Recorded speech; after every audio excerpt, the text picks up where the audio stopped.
कुछ सुनवाई नहीं की जा रही, क्योंकि केस फाइल भी हो चुके हैं, FIR उनकी गिरफ्तारी नहीं हो रही। 1 महीने से लगातार टेम्परेचर 45 के करीब टेम्परेचर है, लेकिन इस टेम्परेचर में मजबूर है धरना करने के लिए। क्या कुछ कहना चाहेंगे इस पर? ये स्वस्थ लोकतंत्र के खिलाफ है, ये अच्छी बात नहीं है देश के लिए। ये बहुत गलत मैसेज देश में जा रहा है और देश का विश्वास न्यायिक व्यवस्था से भी और प्रशासन से भी उठता जा रहा है। और इसमें स्पष्ट है कि गरीब लोगों को तो न्याय मिलता ही नहीं था। यहाँ तो जो लोग आइकॉन है देश के लिए, उनको भी न्याय नहीं मिल रहा है। इससे क्या साबित होता है कि देश लोकतंत्र के तरीके से नहीं चल रहा, संविधान के तरीके से नहीं चल रहा। इसको किसी न किसी तानाशाही से चलाने की कोशिश हो रही है, किसी और एजेंडे से ये देश चल रहा है जो कि गैरकानूनी है। ऐसे मौके पर इस तरह की स्थितियों में तो राष्ट्रपति को ये सरकार भंग कर देनी चाहिए। और सर महिलाओं के जो समर्थन में लोग यहाँ आए हैं, और जो ब्रिजभूषण सिंह है, जो उनके ऊपर आरोप है सेक्सुअल हैरेसमेंट का, लेकिन वो खुद, आप सुप्रीम कोर्ट के वकील भी हैं, वो खुद ब्रिजभूषण सिंह कह रहे हैं कि पहले महिला पहलवानों का जो नार्कोटिक्स कराया जाए। इस पर क्या करें? अरे कोई प्रोविजन ही नहीं है। जो कंप्लेनेंट का तो नार्को टेस्ट कराने का मतलब नहीं। लड़कियों ने तो बड़ी बात की थी देश के सामने, ताकि देश समझे कि हम नार्को टेस्ट कराने के लिए भी तैयार हैं।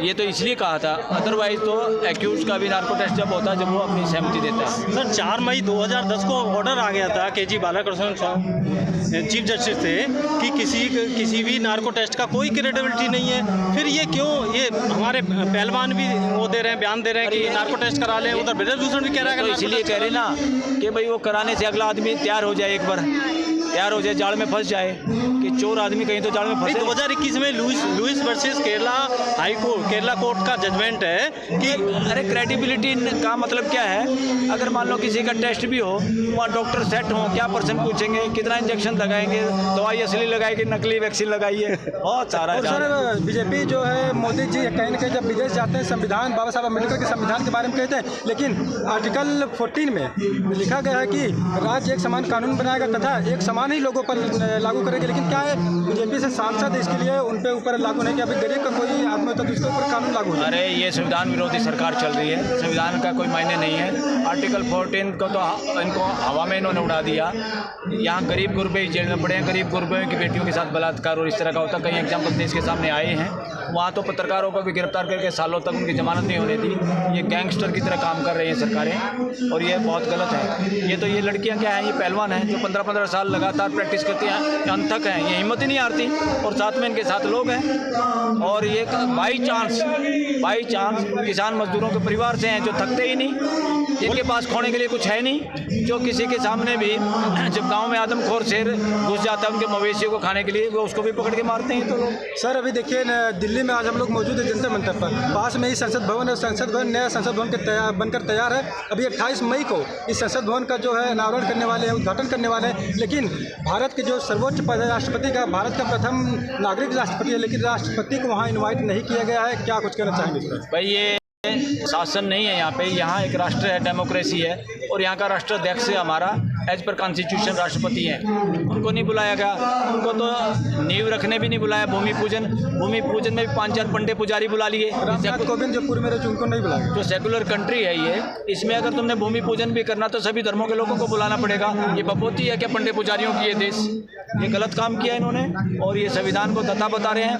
राष्ट्रपति अगर ब्राह्मण जाति से होता तो किसी की औकात नहीं थी, ना RSS की ना BJP की। सर कहीं ना कहीं हमारे देश में इतने बड़े लीडर रह चुके हैं, नेता रह चुके हैं, उनके जन्मदिन के शुभ अवसर पर ना करवा के 28 मई को क्या है कि 28 मई को 26 जनवरी कर सकते, 15 अगस्त को कर सकते, बाबा साहब अम्बेडकर जयंती के उपलक्ष्य में। लेकिन क्या है इस देश में 28 मई को जिसके जन्मदिन पे ये कर रहे हैं, कोशिश कर रहे हैं, सावरकर जो अंग्रेजों से माफ़ी मांगने वाला, अंग्रेजों की पेंशन पे टुकड़े रोटी खाने वाला, और जो भारत का विभाजन करवाने में अहम योगदान, हिंदू के नाम पे तो देश बंटवाया, ये लोगों में वैमन से पैदा किया। ऐसे आदमी को, जो आदमियों को धर्म के आधार पे बांटने की कोशिश करे, जिसने की है, उसके जन्मदिन पे मना के तो महाअपराध है इस देश के साथ, महाअपराध। तो सर आप जंतर मंतर पर अगर करना था तो 28 सितंबर को करो ना। भगत सिंह का जन्मदिन है, किसी से माफ़ी नहीं मांगी, किसी धर्म के पक्ष में नहीं था, सबके साथ लेके चलने वाला आदमी था, पढ़ा लिखा आदमी था। जहर फैलाने की एक बात भी इसकी किताबों में नहीं है, फिर उस पर करना चाहिए। धन्यवाद सर। और यह करना चाहिए डॉक्टर अम्बेडकर के नाम पे, जो सबसे ज़्यादा पढ़ा लिखा, जिसके हिम्मत से, जिसके शामिल होने से ये संविधान बन गया। अगर वो इसमें नहीं होते ना ये बहुत सारे कानून जो आम लोगों के हक में है, गरीब गुरबों के हक में है, समाज के वंचित वर्ग के हक में, ये भी ना होते। सर, बाबा साहब डॉक्टर अम्बेडकर के पास 32 डिग्रियाँ थी तथा 16 भाषाओं का ज्ञान था। उनको पूरे विश्व के 6 नंबर का विद्वान कहा जाता है। उनके जन्मदिन को प्रदर्शित करवाना चाहिए था प्रधानमंत्री को। मैं इस बात के हक में हूँ, करवाना चाहिए था। ये देश नाज करता।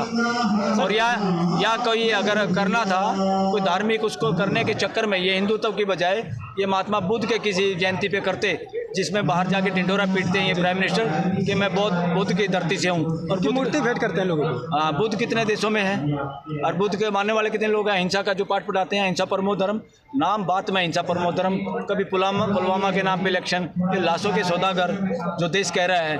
अब तो लोग ये मानने लगे हैं न केवल पुलवामा, ये गोधरा कांड भी इसी तरह की घटना थी। सर, ब्रजभूषण 5 जून को रैली कर रहे हैं, जैसे कि कठुआ रेप कांड हुआ था, जैसे वो फेवर में रैली हो रही थी, ऐसे ही विक्टिम के खिलाफ और एक्यूज के फेवर में रैली कर रहे हैं ब्रजभूषण। इसके बारे में क्या कहेंगे? अरे भाई, इलेक्शनों में रैली कराई जाती है, पैसे दे के, रोटी के पैकेट दे के, कितने लोगों को बुला लो, टोपी दे के, ये करके वो करके, अब लाल पीले कपड़े दे के, नए नए चादर दे के, कितने लोगों को बुला लो। कितने संत चाहिए आपको?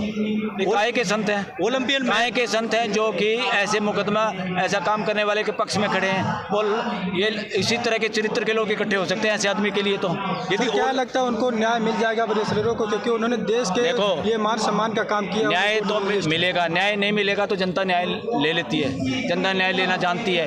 मैं तो ये कह रहा हूँ सरकार को भी, शासन को भी, इस देश के युवाओं को, इस देश के लोगों को उधम सिंह बनने पर मजबूर मत करो। ओलंपियन मेडल विजेताओं को न्याय नहीं मिल रहा, तो दलित आदिवासी की बेटियों को, बहुओं को कैसे न्याय मिलेगा? लगातार शोषण जारी है इस समाज का, लगातार शोषण जारी है, और शोषण करने वाले चंद लोग हैं, उनको अब देश समझता कौन लोग हैं। हाथरस पर जो है, हाथरस पे अरे बिना माँ बाप के किसकी हिम्मत है किसी की बेटी को फूंक देना, अंतिम संस्कार करने की? और यहाँ कहते हैं कि नारा लगा दिया इन बच्चियों ने, वो क्या है, मोदी तेरी कब्र खुदेगी। अरे गरीब लाचार को कोई मार दे, पीट दे, वो बोल नहीं सकता, एफआईआर दर्ज नहीं करा सकता, कोर्ट में नहीं जा सकता, वो जाते जाते इतना तो बोल ही सकता, जा तेरा सत्यानाश हो। और क्या कह दिया इन्होंने? अगर 2024 में फिर अगर बीजेपी की सरकार आ गई तो किस तरीके से रवैया अपनाया जा सकता है? 2024 में सरकार आएगी नहीं, आनी होती तो अभी कर्नाटक में आ जाती। बहुत बहुत थैंक यू।